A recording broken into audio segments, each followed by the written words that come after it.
मोक्षमार्गस्य नेतारम् वेत्तारं कर्मभूभृताम् ज्ञातारं विश्वतत्त्वानां वन्दे तद्गुणलाब्धये वन्दे तद्गुणलाब्धये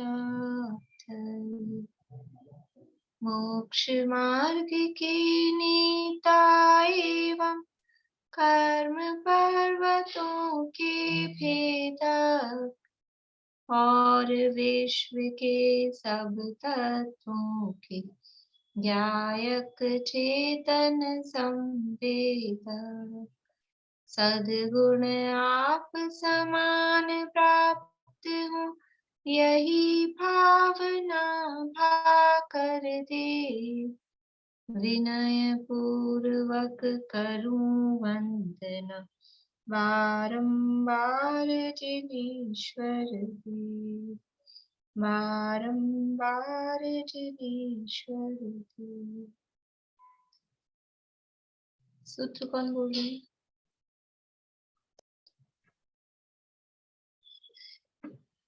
तत्वार्थ सूत्र का अंतिम अध्याय है, अंतिम मोक्ष तत्व का वर्णन करने वाला 10वां अध्याय है। और इसमें पहले केवल ज्ञान का स्वरूप बताया और फिर उसके बाद में मोक्ष का स्वरूप बताया और मोक्ष में कारण क्या है, मोक्ष का हेतु क्या है। हेतु हेडिंग दिया है, मोक्ष का स्वरूप एवं हेतु, यानी मोक्ष किस कारण से होता है। हेतु पूछे क्या साधन है, क्या कारण है कि मोक्ष हुआ, तो उसमें कारण कहा औपशमिक आदि भव्यत्वा नाम से, कि औपशमिक आदि जो भाव है उनका अभाव, यानी कर्मों का अभाव होने से ये भी हेतु है, बंध के हेतुओं का अभाव होने से ये भी हेतु है, निर्जरा होने से ये भी हेतु है।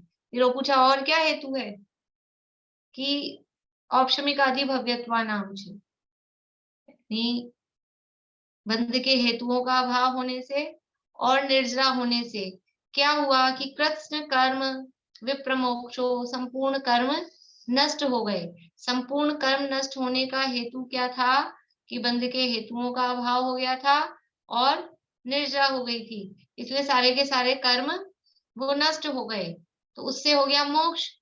और मोक्ष होने का हेतु क्या है, कि औपशमिक आदि भव्यत्वा नाम है, औपशमिक आदि भाव भव्यत्व भाव उनका भी वहां पर अभाव हो गया। औपशमिक आदि भव्यत्वा नाम च, इसमें कौन कौन से भाव लेने हैं, कौन कौन से भावों का अभाव इसमें अपने को लेना है। औपशमिक आदि भव्यत्वा नाम च कहा, तो किन किन भावों का अभाव इसमें ग्रहण करना है, बोलिए शशि जी। वो 5 जो भाव बताए आपने, एक तो औपशमिक, नहीं उसमें छाइक तो रहेगा, औपशमिक छाइक रहेगा, औपशमिक चला जाएगा और छायोपशमिक चला जाएगा और छाय और औधिक चला जाएगा, पारिणामिक में जीवत्व रहेगा। बढ़िया, यानी औपशमिक आदि भव्यत्वा नाम च कहा, तो उसमें औपशमिक शायपशमिक और औदैक ये तो पूरे अभाव होंगे, शायिक भाव पूरा रहेगा और पारिणामिक भाव में से भव्यत्व भाव का अभाव हो जाएगा, जीवत्व भाव बचेगा। अभव्यत्व भाव तो था ही नहीं, इस प्रकार से यहाँ पर कहा। तो फिर सब कुछ अभाव अभाव हो जाता है, कर्म भी नष्ट भाव भी नष्ट, फिर कोई भाव बचते हैं क्या, तो सूत्र कहा आगे अन्यत्र केवल सम्यक्त्व ज्ञान दर्शन सिद्धत्वेभ्य, यानी जो भी शायिक भाव हैं वो सब वहां पर बचते हैं, उनको छोड़कर अन्य भावों का अभाव, यानी केवल सम्यक्त्व ज्ञान दर्शन सिद्धत्व आदि ये जो शायिक भाव हैं, इन शायिक भावों को छोड़कर अन्य भावों का अभाव वहां पर हो जाता है। ये चर्चा कल अपन ने देखी थी। और फिर इसके साथ में हमने देखा था कि सिद्धों का आकार कैसा होता है, तो सिद्धों का आकार कौन सा होता है, सिद्धों का, बोलिए सुलोचना जी, सिद्ध भगवान का आकार कौन सा होता है? अंतिम देह से किंचित मात्र न्यून होता है। बहुत बढ़िया, अंतिम शरीर से किंचित न्यून प्रमाण, किंचित न्यून पुरुषाकार चरम शरीर से, अंतिम चरम शरीर मतलब अंतिम शरीर से कुछ कम, उतना प्रमाण वो आत्म प्रदेशों का आकार होता है। कुछ कम का क्या मतलब है निशा जी? कुछ कम में का क्या मतलब है? अंतिम शरीर से कुछ कम, कुछ कम शरीर मतलब मैडम उसमें पोले रह जाते हैं ना, जरा जरा से जो पोली चीजें रह जाती है, नाक के छेद, कानों की, ये सब, तो उससे कुछ कम, न्यूनतम कुछ बढ़िया। कम। वो पोल है, वो पोल सारी फिल हो जाती है, वो सब पोल भर जाती है, तो उससे हाँ, कुछ कम, हाँ, अंतिम शरीर से बचता है। बढ़िया। यदि सिद्धों का ऐसा माना जाए कि सिद्धों का आकार ही नहीं होता, अंतिम शरीर से किंचित न्यून पुरुषाकारी जो कहा ना, तो ऐसा कहें सिद्ध तो निराकार होते हैं, ऐसा भी तो मिलता है कहीं कहीं अपने को स्थितियों में या पूजाओं में। सिद्ध कैसे होते हैं? निराकार होते हैं। तो सिद्धों का आकार होता है कि नहीं होता है? यदि ऐसा मान ले अपन सिद्धों का आकार नहीं होता है, तो क्या तकलीफ है? सिद्धों को आकार रहित मान ले, बोलिए बेला भाभी।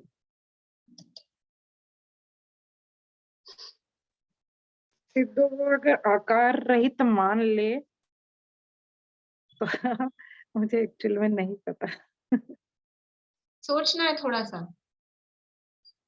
तो उनका जो जो नाम कर्म चल रहा था उनके, मतलब नहीं, ये नहीं आएगा इसमें, क्योंकि उनका परिवर्तन का कोई कारण नहीं है, क्योंकि वो हमेशा एक ही उसमें रहेंगे। वो आकार नहीं है, इसका कुछ समझ में नहीं आ रहा। जवाब देना नहीं आ रहा, आ भी रहा होगा पर आ नहीं रहा। ठीक, बोलिए शीला भाभी। इस कारण होता है क्या कि द्रव्य कर्मों का अभाव नहीं रहेगा, तो वो किस आयु नाम गोत्र जब सब शरीर काम कर, पहले प्रश्न का जवाब हाँ या ना नहीं देना है। क्या हम सिद्धों को आकार रहित मान सकते हैं, हाँ या ना? मान सकते हैं। मान सकते हैं। अब आप कह रहे हो मान सकते हैं, तो अब आप उसका कारण बताइए कि कैसे मान सकते हैं। कारण तो द्रव्य कर्म जब सारे नष्ट हो गए तो फिर तो आकार नहीं रहा, तो कर्म, आकार नहीं रहेगा। कर्मों से आकार होता था। द्रव्य कर्म से तो होता ही है ना, नाम कर्म जो है, आयु शरीर। ठीक है, ठीक है, इस पॉइंट को अपन रखते हैं। हाँ, और सिद्धों का आकार नहीं, बोले दीपिका जी, आकार मान रहे हैं कि नहीं मान रहे हैं? आकार होता है, क्योंकि जीव द्रव्य है, और द्रव्य है तो द्रव्य का आकार तो होगा ही होगा। क्यों होगा? क्योंकि ये उसके जो उसके आवश्यक गुण जो होते हैं, क्या कहलाते हैं, उनमें है ना कि वो आकार तो है जीव का। कौन सा गुण है? द्रव्यत्व गुण है शायद, नाम याद नहीं रहते, भूल जाती हूँ जल्दी। पर उस गुण की वजह से, एक गुण है जिसमें कि उसका आकार, जीव का आकार, मतलब हर द्रव्य का कुछ ना कुछ आकार होना निश्चित है, होना तो है। तो वो इस एंगल से भी कह सकते हैं कि सिद्ध के का आकार होगा, क्योंकि वो जीव है। ठीक है, बढ़िया। बोलिए भारती आंटी, आप क्या कह रहे हैं? आकार है या आकार, नहीं? आकार इसलिए नहीं, तो वैसे तो जो जीव के वो है द्रव्य, वो तो लोक लोक वो है पूरे। लेकिन जैसे हम कोई कागज को ले या कोई कपड़े को ले, उसको अगर हम दबाएं, नहीं, वो बात इसमें नहीं है। तो वो वाला उसका प्रश्न नहीं है। आकार, आकार तो रहेगा ना उसका। इसीलिए जैसे वो पुरुषाकार जो रहता है, वो इसीलिए वो पूरे फैलता नहीं है, तो उसका आकार नहीं, रहता वो है। प्रश्न अलग है, वो प्रश्न अलग है, वो जो आप तर्क दे रहे हैं ना, वो प्रश्न अलग है। देखिए, बोलिए भाई साहब। प्रदेशत्व गुण प्रत्येक द्रव्य पाया जाता है, जिससे उसका आकार होता है कुछ ना कुछ निश्चित। बढ़िया। देखिए, सिद्धों में का प्रश्न ये था, सिद्धों का आकार होता है कि नहीं होता है? तो एक जवाब अपने पास आया कि नहीं होता है, और एक दो जवाब ये आए कि आकार होता है। और दोनों तरह से दोनों जवाब उसके सही हैं। ये अनेकांत है यहाँ पे कि सिद्धों का आकार होता है, क्योंकि वो एक द्रव्य है, जीव द्रव्य है। और कोई भी द्रव्य है उसका एक सामान्य गुण होता है प्रदेशत्व नाम का, जिस शक्ति के कारण द्रव्य का कोई ना कोई आकार अवश्य होता है, वो प्रदेशत्व गुण कहलाता है। और ऐसा प्रदेशत्व गुण सिद्धों में भी है, इसलिए सिद्धों का आकार तो मानना ही पड़ेगा। आकार से रहित यदि हम मान लें तो वो द्रव्य ही नहीं रहेंगे, क्योंकि द्रव्य है उसका कोई आकार होगा ही, क्योंकि ये सामान्य गुण है प्रदेशत्व गुण। तो सिद्धों का आकार होता है। फिर हम उसको निराकार तो कहते हैं, स्तुतियों में पूजाओं में सिद्ध निराकार है। तो निराकार किस अपेक्षा से कहा, तो जो तर्क दिया था वो अच्छा था, सही था, कि उनमें कर्म जनित आकार अब नहीं है। कर्म नाम कर्म जन्य जो आकार था, पौद्गलिक आकार अब उनमें नहीं है, पुद्गल के आकार से रहित हैं, इसलिए वो अनाकार है, निराकार है। लेकिन क्योंकि वो एक द्रव्य है और द्रव्य का स्वरूप ही है कि उसका कोई ना कोई आकार अवश्य होता है, इसलिए वो आकार सहित भी होते हैं। तो सिद्ध किसी अपेक्षा से निराकार है, किसी अपेक्षा से आकार वाले हैं। तो अब हम वो आकार वाले हैं, जिस अपेक्षा से वो आकार वाले हैं, तो कौन सा आकार है, तो वो आकार है किंचित न्यून पुरुषाकार। ठीक है, समझ में आई ये बात? कभी आपको ये पढ़ने को मिले सिद्ध निराकार होते हैं, कभी ये पढ़ने को मिले सिद्धों का आकार होता है किंचित न्यून पुरुषाकार। तो दोनों बातें अपेक्षाकृत, अपेक्षा ध्यान में होनी चाहिए। आकार क्यों है, क्योंकि वो एक द्रव्य है और बिना आकार के कोई द्रव्य नहीं होता है, इसलिए उनमें आकार होता है। निराकार क्यों है, क्योंकि अब वो पौद्गलिक आकार नहीं है, इसलिए वो निराकार है। अब प्रश्न ये है कि आत्मा के प्रदेश जो होते हैं वो लोक प्रमाण असंख्यात होते हैं, और सिद्ध है वो पूर्ण शुद्ध अवस्था है, कर्म से रहित।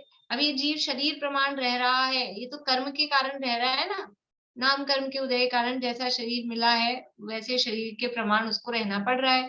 अब जब सारे कर्मों का अभाव हो गया तो फिर जीव को पूरे लोक में फैल के रहना चाहिए। पूरे असंख्यात प्रदेश लोक है, उतने असंख्यात प्रदेश हैं, तो फिर वो जीव पूरे प्रदेश में जो सिद्ध भगवान है पूरे लोक का आकाश में फैलकर क्यों नहीं रहते। प्रश्न समझ में आया? किस किस को प्रश्न नहीं समझ में आया? बढ़िया, ईमानदारी से एक हाथ खड़ा हुआ है।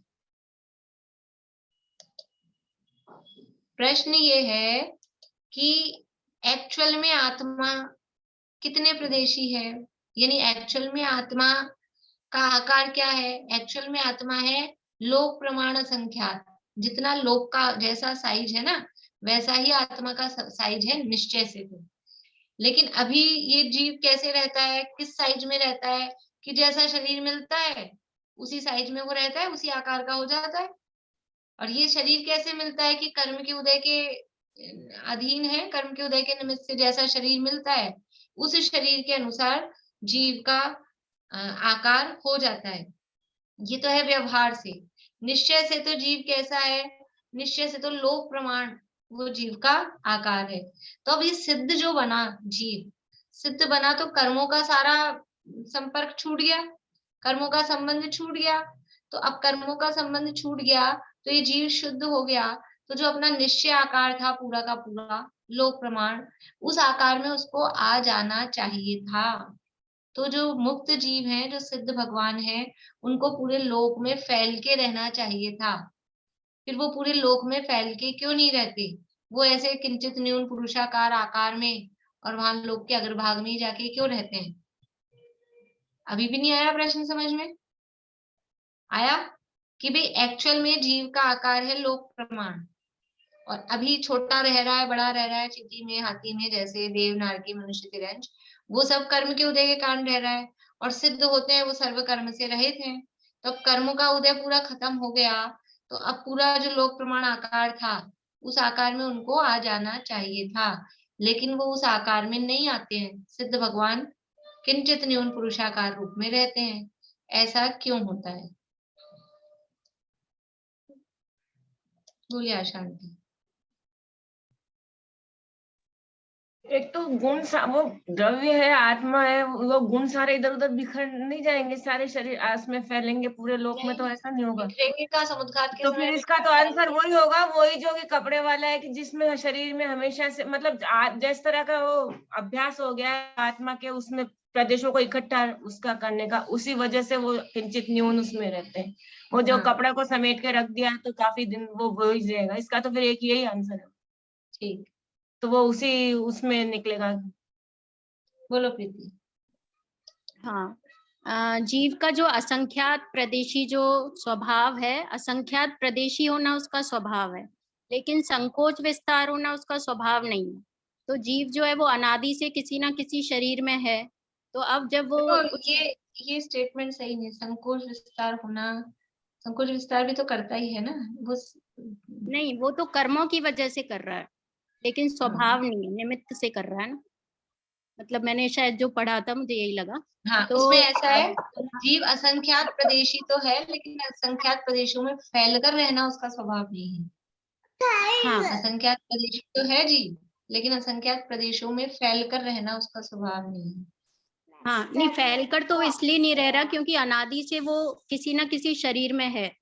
तो अब जब वो छूट गया उस शरीर से, तो विस्तार होना पड़ेगा उस असंख्यात प्रदेशी होने के लिए। तो विस्तार जो हो रहा है वो तो कर्म की वजह से हो रहा है, तो विस्तार होना उसका स्वभाव नहीं है और ना संकोच होना। तो इस वजह से वो जो उसका लास्ट शरीर है उसके आकार में वो रह जाता। बढ़िया। और उसमें जो उदाहरण वो दिया था कल, जो आपको उदाहरण दिया था, बोलिए ना। इसमें लिखा नामकर्म के उदय से ही संसार अवस्था में जीव का आकार रहता है। नामकर्म ही का अभाव हो गया तो उसका आकार बदलने का फिर कोई हेतु नहीं रहा, कारण नहीं रहा। जैसा लास्ट रह गया वैसा ही रह गया।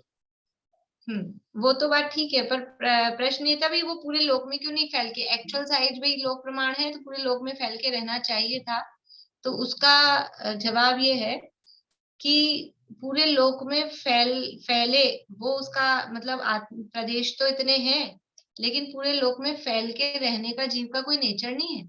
पूरे लोक में केवल जीव एक समय के लिए ही फैलता है, समुद्रघात के समय, लोक पूर्ण समुद्रघात के समय।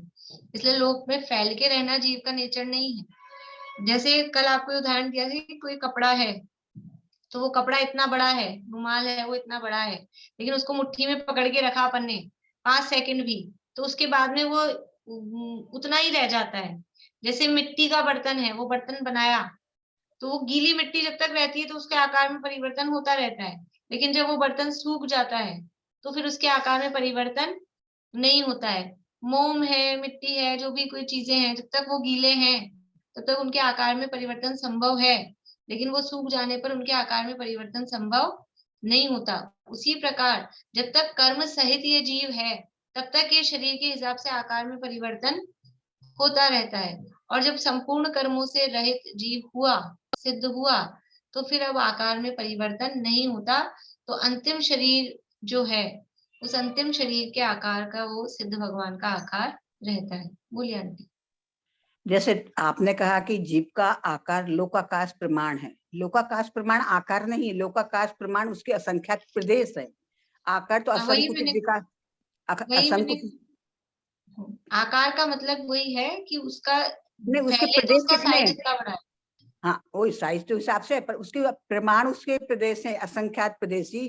जैसे लोकाकाश है उसी प्रकार जीव द्रव्य है असंख्यात प्रदेशी, पर जीव द्रव्य में असंकुच विकासत्व शक्ति होने के कारण वो अनादिकाल से शरीर प्रमाण रह रहा है। अब उसके इसमें असंकुचित विकासत्व का काम नहीं है। असंकुचित विकासत्व में तो संकोच बिन पर्याय में वो तो गुणों के विकास की बात है, वो ये आकार के विकास वाली बात इस शक्ति में नहीं है। असंकुचित विकासत्व शक्ति ये शरीर के संकोच विस्तार में नहीं लगती है। वो तो गुणों का संकोच बिना असंकुचित विकासत्व है, फिर तो फैलना चाहिए ना आत्मा के। अगर वो शक्ति अपन यहाँ लगाएंगे तो फिर आत्मा के प्रदेशों को फैलना चाहिए था। असंकुचित विकासत्व संकोच के बिना विकास करे, फैलता है, वो नहीं लगेगी, वो शक्तियां नहीं लगेगी। वो शक्ति तो गुणों में लगती है कि आत्मा के गुणों की निर्मल पर्याय में विकास हो। आकार नहीं, आकार लोकाकाश प्रमाण आकार ये कहाँ आपने आया है? मैंने ये नहीं कहा है लोकाकाश प्रमाण आकार है, मैंने कहा है निश्चय से अगर वो फैले तो उसका साइज कितना बड़ा है। हाँ, तो वो तो इतना बड़ा है ना साइज, वही। मैंने ये नहीं कहा है कि वो उतना आकार का मतलब आप वो आकार समझ रहे हैं कि हमेशा आकार का मतलब वही है मैंने समझा। हाँ, प्रदेश इतने हैं कि अगर वो फैल के रहे तो वो उतना बड़ा वो हो जाएगा। अगर फैल के रहेगा तो उतना बड़ा हो जाता है लोक हाँ, वो तो समुद्रघात के समय होता ना। हाँ, तो तर्क ये है कि जब जीव पूरा शुद्ध हो गया तो अब उसको पूरा फैल जाना चाहिए ना भाई। अशुद्धि के चक्कर में, कर्म के चक्कर में तो ये संकोच हो गया, शरीर में रह रहा था, अब कर्म बंधन से छूट गया तो फिर आत्मा के जितने प्रदेश हैं जो उसका फैल सकता है वो असंकुचित विकास ऐसा हो जाना चाहिए। ये प्रश्न है कि वो पूरे लोक में फिर फैल जाना चाहिए, ऐसा अपनी तरफ से प्रश्न रखा है। वो कोई सही बात नहीं है, वो तो अपन ने तर्क बताने के लिए प्रश्न रखा है ऐसा, ठीक है। दीदी ऐसा भी तो बनेगा कि जीव में एक ऊर्ध्वगमनत्व स्वभाव है, ऊर्ध्वगमन, तो उस स्वभाव के कारण वो अपने शरीर प्रमाण रहते हुए उसका आकार, वो जैसे दीपक की लो पड़ जाती है ऐसे ही वो जब कर्मों से रहित हो जाते हैं तो ऊर्ध्वगमन शक्ति के कारण वो संसार में न फैलकर ऊपर जाते हैं। नहीं, वो ऊपर जाने का तर्क है, वो आकार के लिए ऊर्ध्वगमन वाला तर्क नहीं लगेगा। वो ऊपर क्यों जा रहा है? क्योंकि ऊर्ध्वगमन स्वभाव है। अपनी बात अभी आकार की चल रही है, आकार में वो तर्क नहीं लगेगा कि वो संसार। बोलिए आशांति।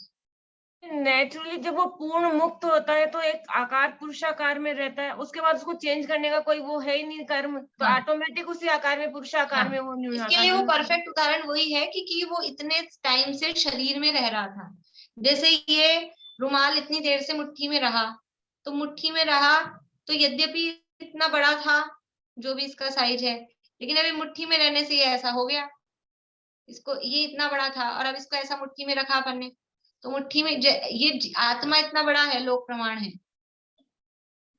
आत्मा के प्रदेश इतने हैं, लोक प्रमाण इतना बड़ा आत्मा है, लेकिन क्योंकि अनादिकाल से वो शरीर में, और अनादिकाल से छोड़ो तो जिस शरीर में रहा तो वो लगभग 150 साल कम से कम भी उम्र मानी जाए, तो उतनी देर उसमें वो रहा, 8 साल रहा। 8 साल में ही मान लो कोई मोक्ष चला जाए, तो वो उसका ये ऐसा रहा ना मुट्ठी में शरीर में, तो अब वो आकार ऐसा हो जाता है, वो फैलता नहीं है, ऐसा बड़ा नहीं हो रहा, वो फैल के वो उतना हो जाता है।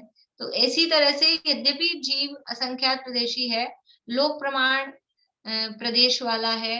लोक प्रमाण ही कहते हैं ना, निश्चय से लोक प्रमाण है, व्यवहार देह प्रमाण और परमार्थ लोक प्रमाण है। ये तो कहा ही जाता है कि आत्मा लोक प्रमाण है, तो इसमें कोई गलत नहीं है बोलने में कि आत्मा का आकार लोक प्रमाण है, निश्चय से लोक प्रमाण वाला है, लेकिन फिर भी सिद्ध बनने पर भी वो लोक प्रमाण नहीं हो जाता है। क्योंकि कुछ मत वाले ऐसा कहते हैं, ये क्यों उठाई बात, ये इसलिए उठाई कि कुछ मत वाले ऐसे कहते हैं कि जो भगवान होते हैं वो पूरे ब्रह्म को भगवान मानते हैं ना, वो पूरे लोक में फैल के रहता है। सुना होगा आप लोगों ने, सर्वव्यापी ब्रह्म सब में फैला है। तो ऐसा नहीं है, अपने आप ब्रह्म मतलब वो सिद्ध भगवान, ब्रह्म यानी भगवान हो गए, तो सिद्ध भगवान वो पूरे लोक में फैल के रहते होंगे, ऐसा नहीं है।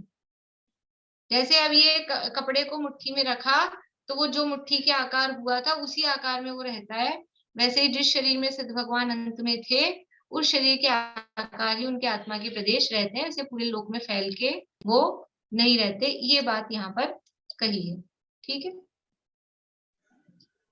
तो फिर इस प्रश्न का आंसर यही देना चाहिए कि लोक में फैलकर रहने का उसका नेचर नहीं है, ऐसा कहना। यद्यपि लोक प्रमाण आकार वाला है, लेकिन लोक में फैलकर रहने का उसका स्वभाव नहीं। और दूसरी बात ये कि जैसा रुमाल की ऐसी घड़ी हो गई, पर वो पूरा तो हो सकता है, उसकी शक्ति तो खत्म नहीं हुई, मतलब वो आकार में है, इसका मतलब वो उसका जो विस्तार करने की शक्ति है वो तो खत्म नहीं हुई, वो तो टिकी हुई है, ऐसा ही सोचना है।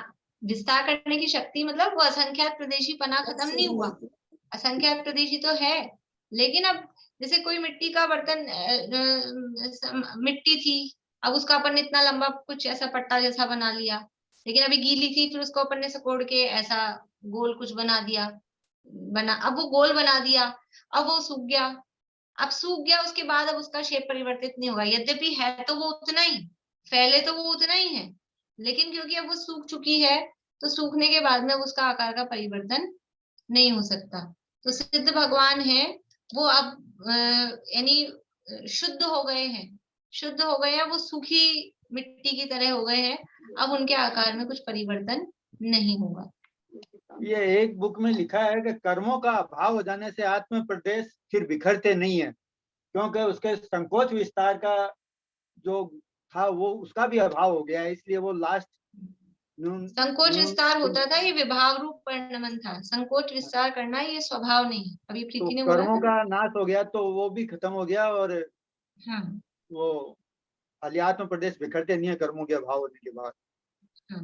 इसलिए वो शरीर बहुत प्रमाण लास्ट कॉम्प्लिकेटेड हो गया, इतना कॉम्प्लिकेटेड था नहीं, बस मुझे उसमें इतना ही बताना था कि सिद्ध भगवान पूरे लोक में फैल के नहीं रहते हैं, वो जो अंतिम शरीर था उस शरीर प्रमाण नहीं, क्योंकि ऐसी मान्यता दुनिया में चलती है, पर वो जरा ज्यादा ही कॉम्प्लिकेटेड हो गया है, बाकी लोगों को समझ में आ रहा है कि नहीं मालूम नहीं। बोलिए आशा आंटी। अब वो सिद्ध भगवान की मूर्ति अरिहंत जैसी ही होती होगी, ठोस, और वो निशान नहीं होता, बस वो ऐसी थोड़ी होती है कटी वाली, नहीं कटिंग वाली नहीं, जो मंदिरों में अपने को सिद्ध भगवान की मूर्ति दिखती है वो केवल वो आकार दिखाने के लिए, वो एक समझ लीजिए उसके लिए बनाई है, वास्तव में ऐसे सिद्ध खाली नहीं होते।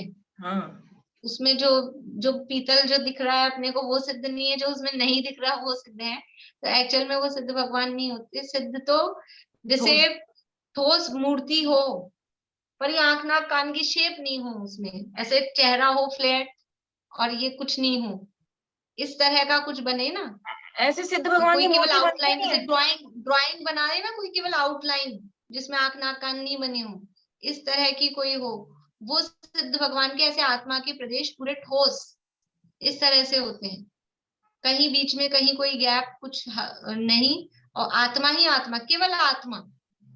तो अब ये कुछ भी, ये सब इसीलिए वो किंचित न्यून होता है कि ये सब प्लेन हो जाता है, मतलब जो भी ये पोल्स हैं तो ये सब फ्लैट हो जाती है, यहाँ पे पोल है तो ये ठोस हो जाएगा पिचक के जो भी होगा, तो वो आकार वो सिद्ध भगवान का होता है, ऐसे कोई खाली नहीं होते सिद्ध भगवान, ठोस आत्मा के प्रदेश पूरे वहां होते हैं। मैं यही पूछ रही थी, पोलेपन से हमने परसों क्लास, पोलेपन से क्या मतलब हुआ?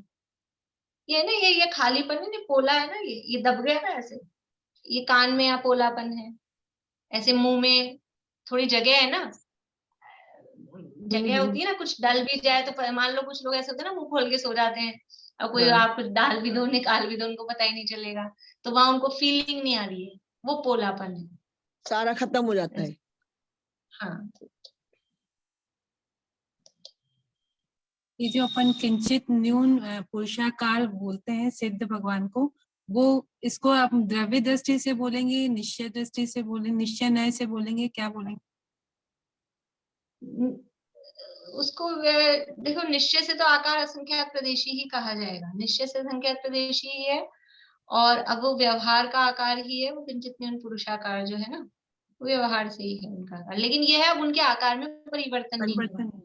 यहाँ संसार दशा में थे तो आकार बदलता रहता था, अब उनके आकार में परिवर्तन नहीं होगा, जो हो गया, जो लास्ट है वो फिक्स, जो जिस दशा में सिद्ध दशा में पहुंचे हैं, जिस शेप में, उसी आकार, 6 संस्थान से मोक्ष हो सकता है, तो जिस भी संस्थान वाला वो शरीर उनका था अंतिम शरीर, उसी आकार के आत्मा के प्रदेश वहां पर रहते हैं।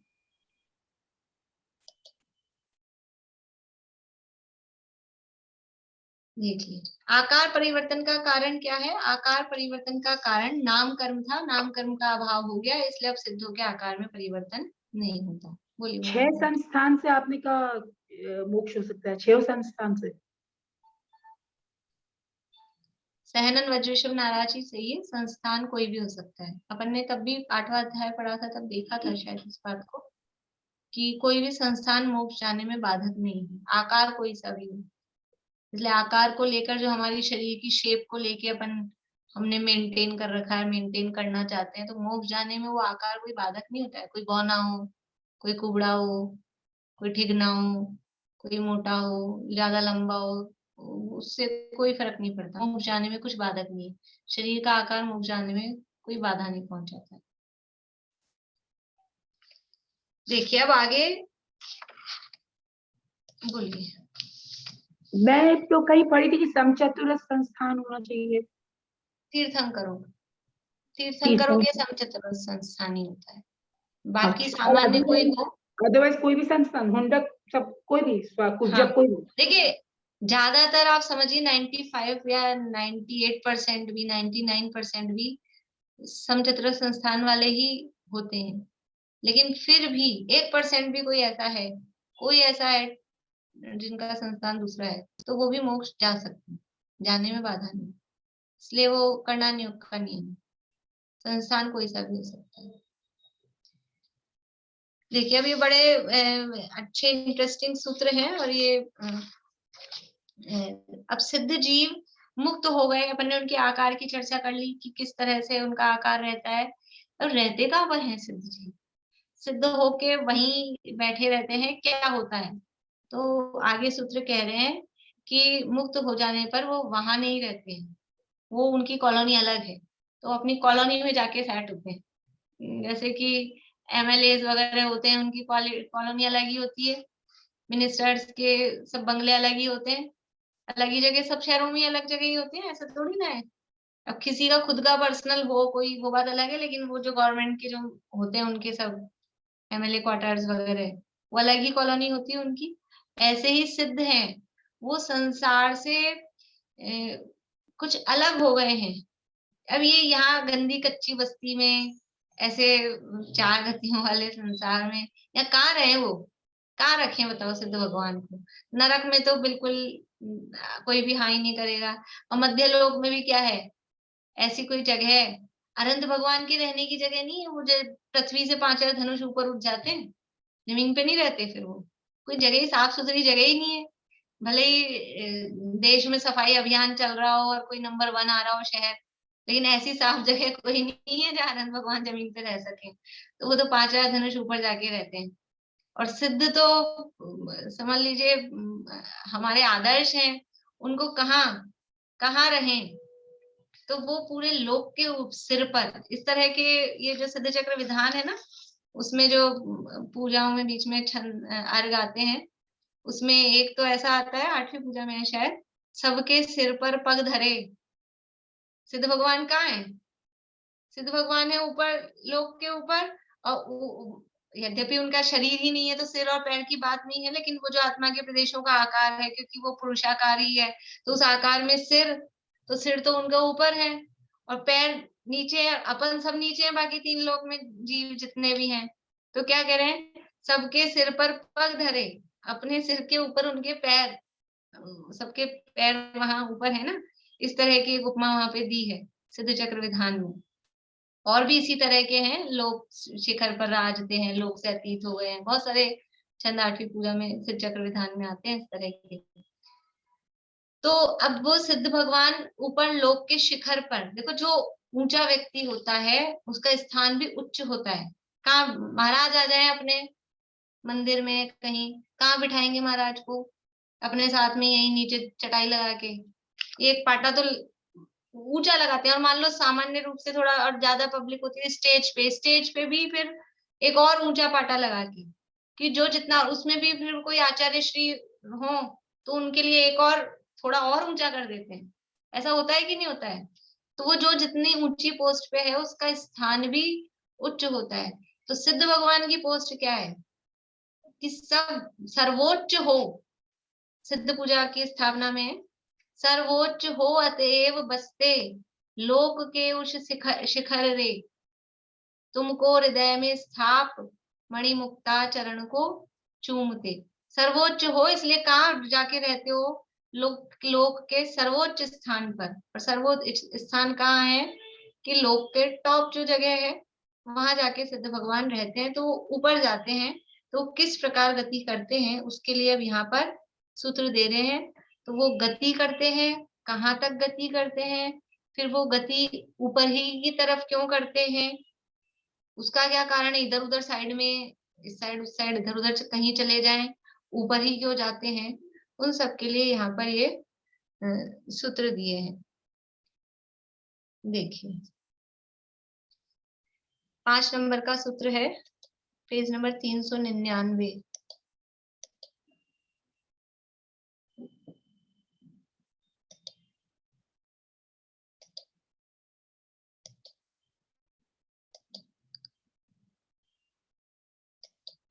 बोलना प्रीति। तदनंतर मूर्ध्वम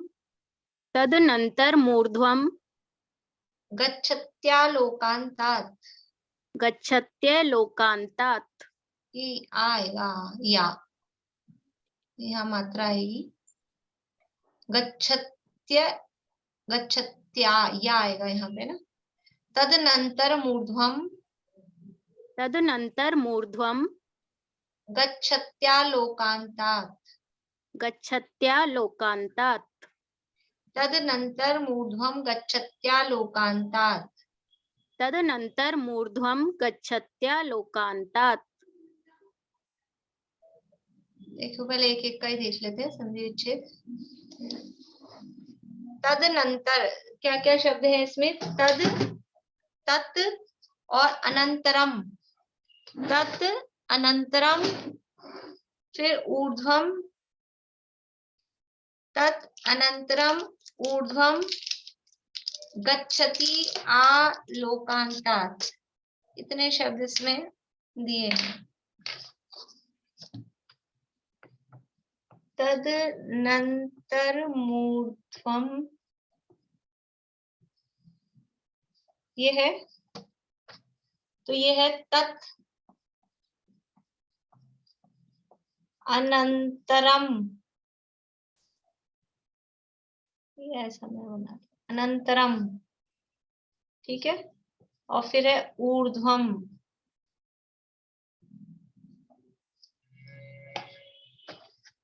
तत् अनंतरम ऊर्ध्वम। तत् यानी उसके बाद, किसके बाद? पीछे क्या बात चल रही थी? पीछे क्या बात चल रही थी कि बंध हेत्वा भाव निर्जराभ्याम कृष्ण कर्म विप्र मोक्षो मोक्षय औपशमिक आदि भव्यत्वा नाम च अन्यत्र केवल सम्यक ज्ञान दर्शन सिद्धत वेभ्य। तो दूसरे सूत्र से जोड़ते हैं अपन। बंध हेत्व भाव निर्जराभ्याम कृष्ण कर्म विप्र मोक्षो मोक्ष है कि सब बंध का हेतुओं का अभाव हो गया, निर्जरा हो गई, कर्मों का अभाव हो गया और भावों का भी जो काम के नहीं थे उनका अभाव हो गया, जो बचने थे वो बच गए। अब तत् यानी उसके, अनंतर, अनंतर मतलब उसके बाद, तुरंत ये काम हुआ और तुरंत। अनंतर का मतलब है बिना गैप के, अन अंतर, अनंतरम, अनंतरम, अन अंतरम, इसका भी संधि विच्छेद कर सकते हैं अपन। अन अंतरम, अनंतरम, अन मतलब नहीं, अंतर, अंतर नहीं है, निरंतर भी मतलब बिना गैप के, जस्ट उसके बाद में। तद अंतरम, तद अनंतरम यानी उसके जस्ट बाद, तुरंत ही उस क्या होता है? ऊर्ध्वम, ऊपर।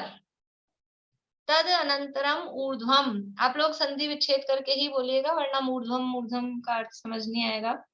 तद अनंतरम ऊर्ध्वम, क्या हुआ? तद अनंतरम ऊर्ध्वम गच्छत्या लोकांतात्। ये एक, अगर आप लोगों की बुक्स में भी ये या में आ की मात्रा नहीं हो तो ये या की मात्रा लगा लीजिएगा, यहाँ पे गच्छत्या आएगा, ठीक है। तो तद अनंतरम ऊर्ध्वम गच्छति, क्या होता है? उसके बाद में ऊपर, गच्छति ऊपर चले जाते हैं।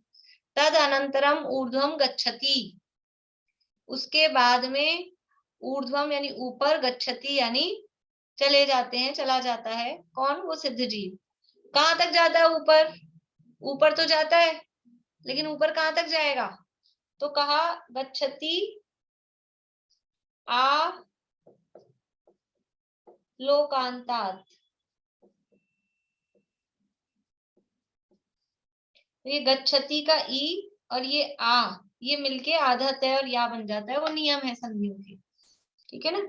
ये गच्छति में छोटी ई की मात्रा है ई, और ये आ, ये मिलके आधा तय और या, ये यहाँ जो आधा तय और या है वो ये बन जाता है। तो गच्छति आ लोकांतात्, तो ये यहाँ या आएगा, इसलिए अगर अ लेंगे तो फिर अलोकांतात् आ जाएगा, आ लेना है। तद अनंतरम ऊर्ध्वम गच्छति आलोकांतात्, उसके बाद में ऊपर चले जाते हैं। कहाँ तक? लोक के अंत तक। उसके बाद में ऊपर तो जाते हैं लेकिन जाते जाएं, जाते जाएं, जाते जाएं, जाते जाएं, कहाँ चले जाएं? अलोक में पहुंच जाएं कि नहीं? लोक के अंत तक, ठीक है। तद अनंतरम ऊर्ध्वम गच्छति आलोकांतात्, तद अनंतर मुक्त जीव लोक के अंत तक ऊपर जाता है। ऊपर जाता है लेकिन फिर प्रश्न उठता है ना, कहाँ तक जाएगा? लोक के अंत तक। लोक के आगे अलोक में उसका भी सूत्र अभी देंगे नीचे कि लोक के आगे अलोक में नहीं जाता है, क्यों नहीं जाता है, उसका भी कारण 8वें नंबर के सूत्र में देंगे।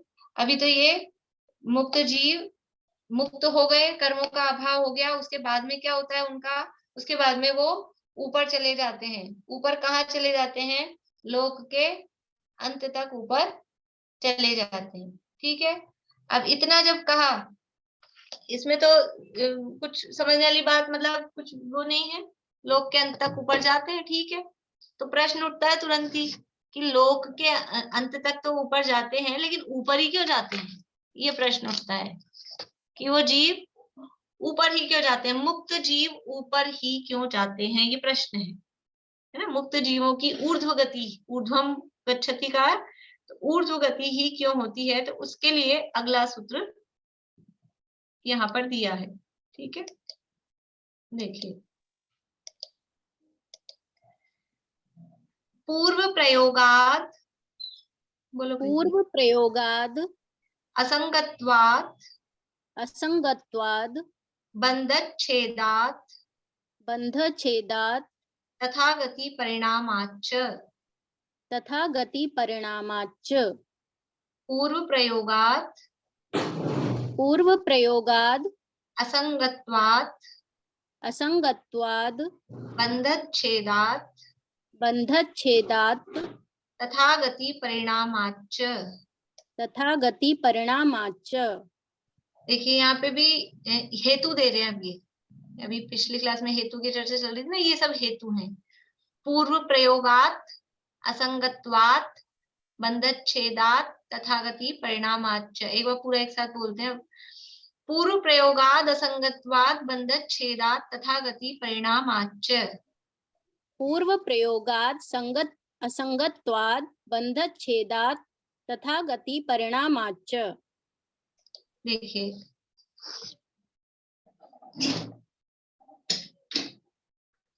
ये मिटा दूं ना, ये हो गया सबका।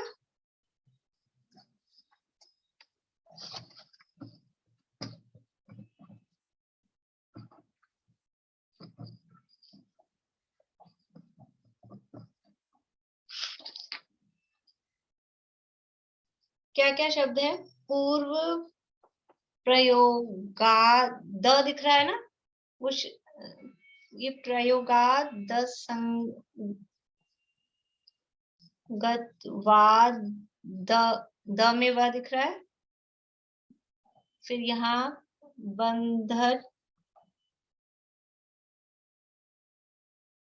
बंधच्छेदात्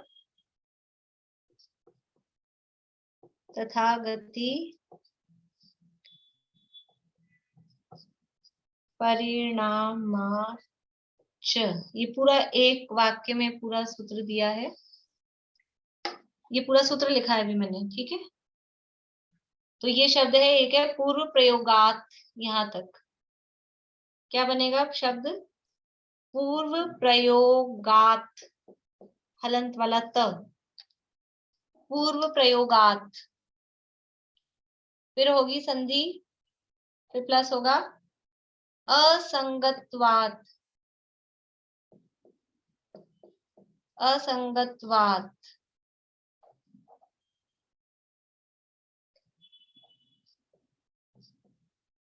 फिर है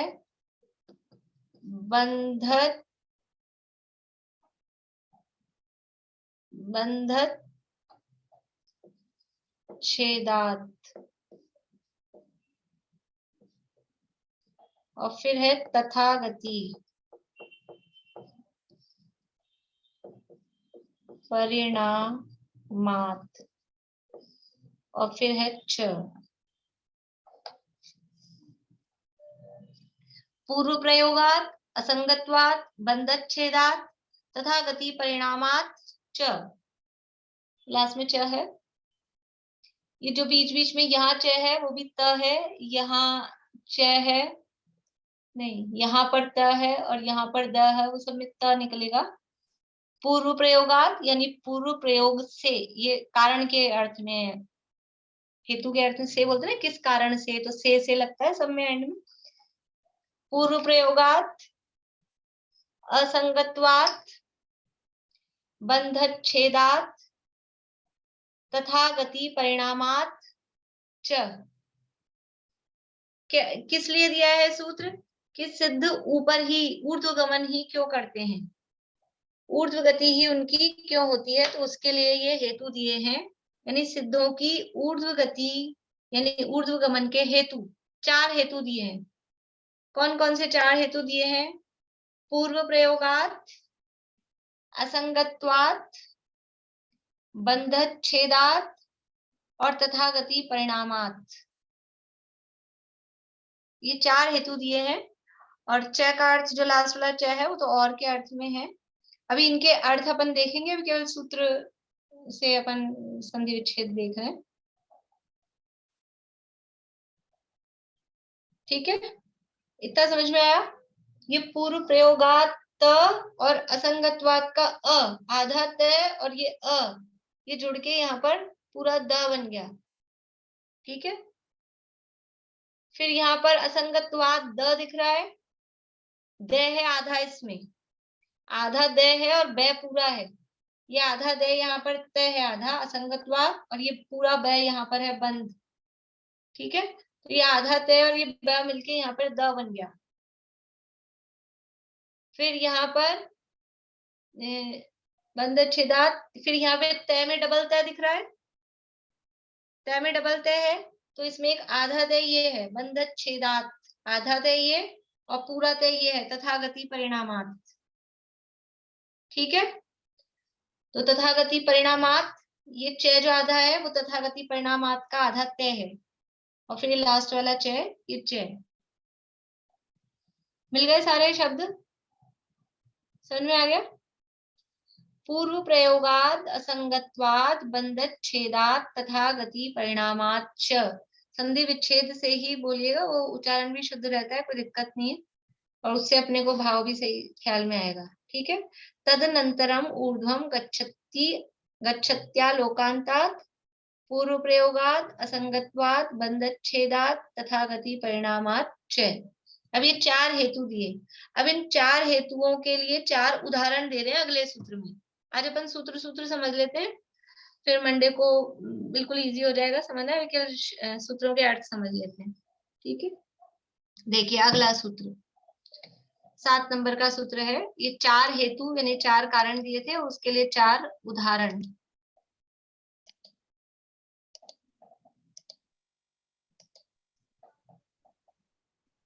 आविद्ध कुलाल चक्रवत, आविद्ध कुलाल चक्रवद, व्यपगत लेपाला, व्यपगत लेपाला, भुवदेरंड बीजवत, भुवदेरंड बीजवद। ये दोबारा से बोलते हैं, आविद्ध कुलाल चक्रवत, आविद्ध कुलाल चक्रवद, व्यपगत लेपाला भुवद, व्यपगत लेपाला भुवद, एरंड बीजवत, एरंड बीजवद, अग्निशिखावच्च, अग्निशिखावच्च। आविद्ध कुलाल चक्रवत, आविद्ध कुलाल चक्रवद, व्यपगत लेपाला भुवद, व्यपगत लेपाला भुवद, एरंड बीजवत, एरंड बीजवद, अग्निशिखावच्च, अग्निशिखावच्च। आविद्ध कुलाल चक्रवद, व्यपगत लेपाला भुवद, एरंड बीजवद, अग्निशिखावच्च। आविद्ध कुलाल चक्रवद, व्यपगत लेपाला भुवद, एरंड बीजवद, अग्निशिखावच्च। देखिए इसमें जैसे पीछे पहले 4 हेतु दिए थे ना, पूर्व प्रयोगाद असंगातवाद बंधच्छेदात् तथागति, तो अब उसके उदाहरण दे रहे हैं, तो उसमें भी आगे आधा त वत वत की तरह आएगा, उसके समान, वत यानी उसके समान। तो पहला शब्द क्या है, मैं केवल संधि विच्छेद वाले लिख दूं, सूत्र आप बुक में से देख लेंगे पूरा सूत्र। देखिए बुक में भी देखते जाइए, तो यहाँ मैं केवल संधि जहां पर है, आविद्ध कुलाल चक्रवत, ये पहला उदाहरण हो गया। आविद कुलाल चक्र वद, वद द दिख रहा है, वद हलंत वाला द, वो वत है, ठीक है, वो फिर संधि होती है जब वो द बन जाता है। तो आविद कुलाल चक्र वद भी बोल सकते हैं, वत भी बोल सकते हैं, ठीक है। आविद कुलाल चक्र वद, जब सूत्र बोलेंगे तो द ही बोलेंगे, लेकिन जब संधि विच्छेद करेंगे तो उसको तय करके भी लिख सकते हैं। आविद कुलाल चक्रवत, अभी मैं अर्थ नहीं बता रही हूँ, केवल संधि विच्छेद ही बता रही हूँ, समय अपना हो रहा है। फिर है व्यपगत, दूसरा नंबर पे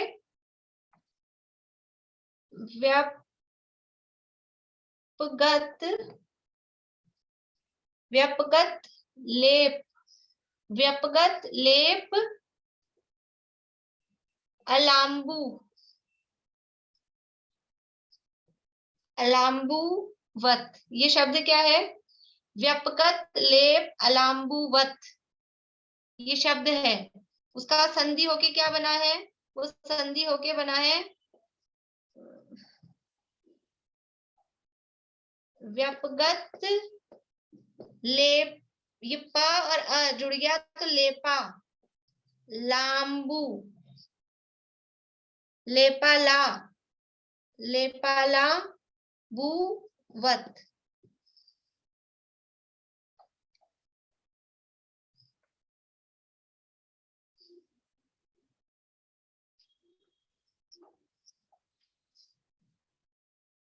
देखिए व्यापगत, ये शब्द है व्यपगत लेपालाभुवत, ये दिख रहा है शब्द आपको वहां सूत्र में।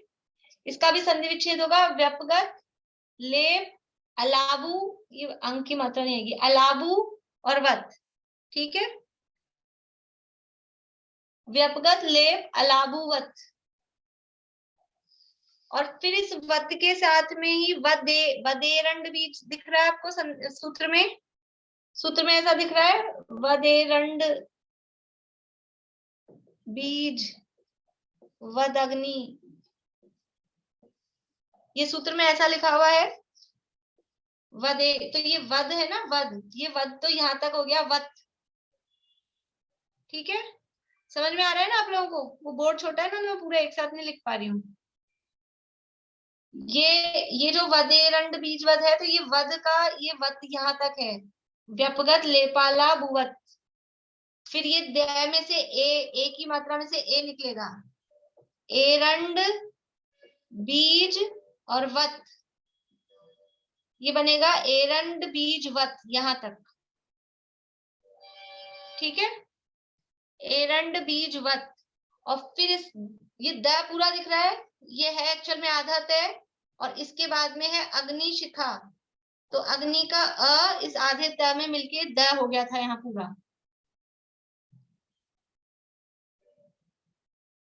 समझ में आ रहा है कि नहीं आ रहा है? आ रहा है समझ में?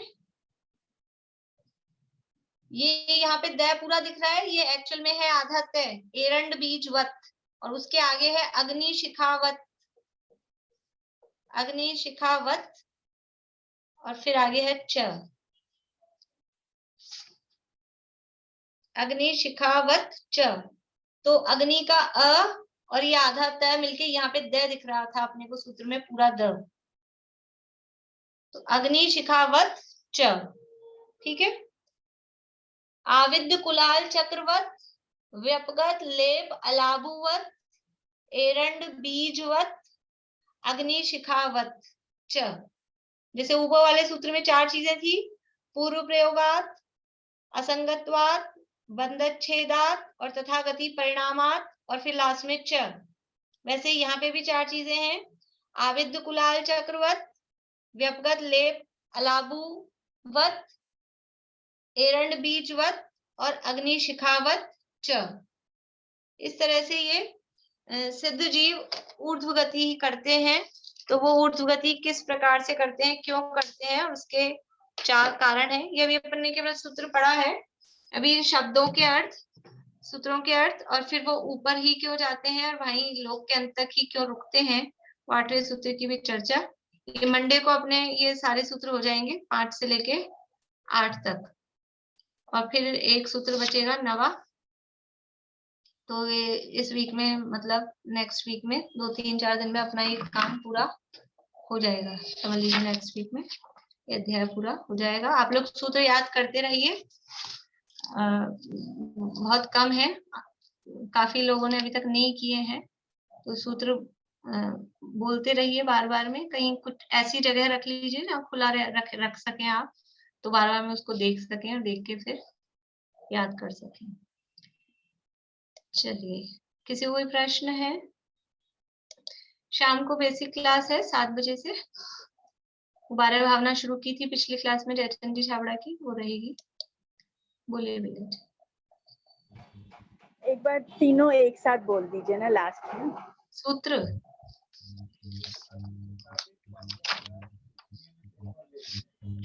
देखिए, तदनंतरम ऊर्ध्वं गच्छत्या लोकांतात् पूर्व प्रयोगाद असंगत्वाद बंधच्छेदात तथा गति परिणामाच्च आविद्य कुलाल चक्रवद व्यपगत लेपाला भुवद एरंड बीजवद अग्नि शिखावच्च। ठीक है, मैं बुलवाऊंगी, मंडे को बुलवा भी लूंगी सबसे। आप लोग कोशिश प्रैक्टिस कर लीजिएगा तब तक। मैं वो आपने कल कहा था ना याद करने को, क्या? जिनवाणी स्तुति। हाँ ठीक है।